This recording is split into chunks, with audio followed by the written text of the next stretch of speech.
If your automatic transmission revs high before shifting, the first question is whether the transmission is intentionally holding a gear or actually slipping during the shift. A true RPM flare is a sudden rise or hang in engine speed while one gear is releasing, and the next gear should be taking over.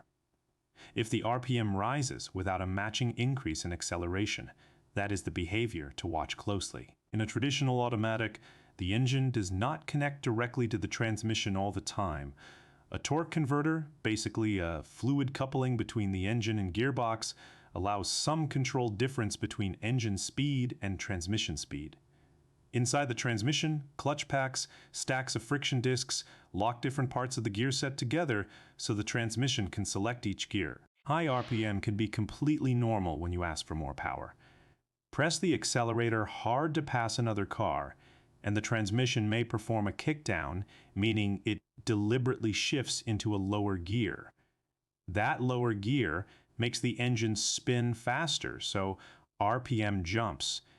If the car accelerates strongly and the transmission completes the change cleanly, that RPM increase is usually intentional, not clutch slip. Abnormal slipping feels different. Imagine the transmission beginning an upshift, but the next clutch pack cannot grab firmly enough. Engine speed can suddenly climb because the engine has temporarily lost a solid connection to the wheels. Some older or particular transmission designs also use friction bands, which wrap around internal drums to hold them stationary, and worn bands can create similar problems. Transmission fluid is one of the first things worth considering because it does much more than lubricate. In many automatics, the fluid also carries hydraulic pressure that operates the clutches. If the level is too low, pressure can become unstable and the transmission may slip or engage late. Old, overheated, or contaminated fluid can also accompany poor shift quality, although fluid appearance alone does not prove an internal failure. The problem can also be hydraulic even when the clutch itself is still usable. A shift solenoid is a small electrically controlled valve that helps direct or regulate transmission fluid. Those solenoids work with the valve body, the transmission's hydraulic control center full of passages and moving valves. Where a contamination or a sticking valve can delay pressure reaching a clutch. If line pressure, meaning the transmission's main hydraulic working pressure, is wrong, shifts can flare, slip, or become harsh. Another possible source is the torque converter clutch. This is a friction clutch inside the torque converter that can lock the engine and transmission together more directly at certain speeds to reduce normal converter slip. If that clutch, its hydraulic circuit, or its control system slips when it should be holding, RPM may rise under load. Depending on the transmission, that sensation can sometimes be confused with a gear change flare. Electronic control matters too. The TCM, or Transmission Control Module, is the computer that decides when many modern automatics should shift and how much pressure to command. It uses information such as vehicle speed, engine load, and throttle position.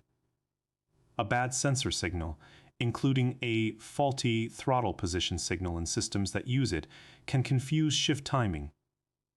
Software, wiring, or the TCM itself can also cause problems. Although they are not automatically the first thing to blame, be careful comparing this behavior with a CVT or continuously variable transmission.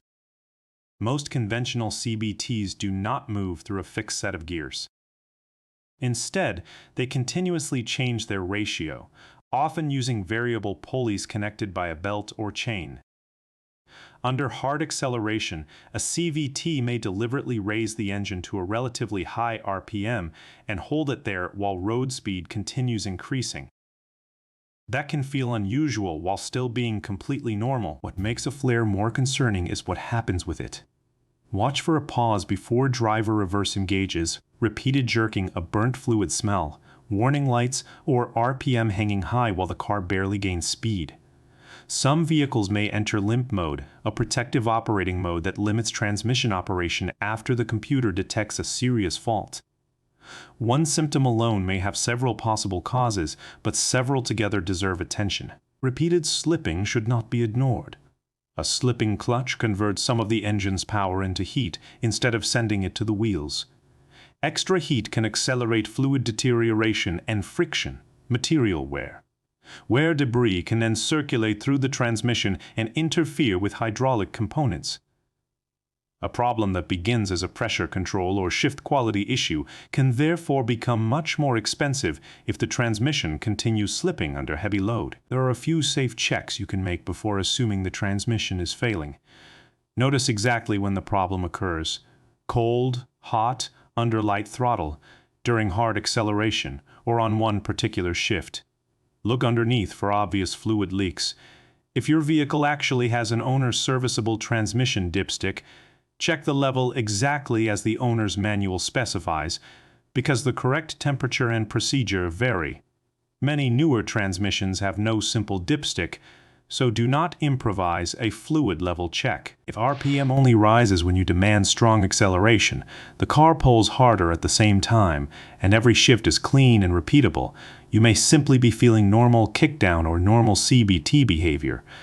But if RPM suddenly flares during an ordinary upshift, the car loses acceleration, engagement becomes delayed, or the problem is getting worse, have it diagnosed.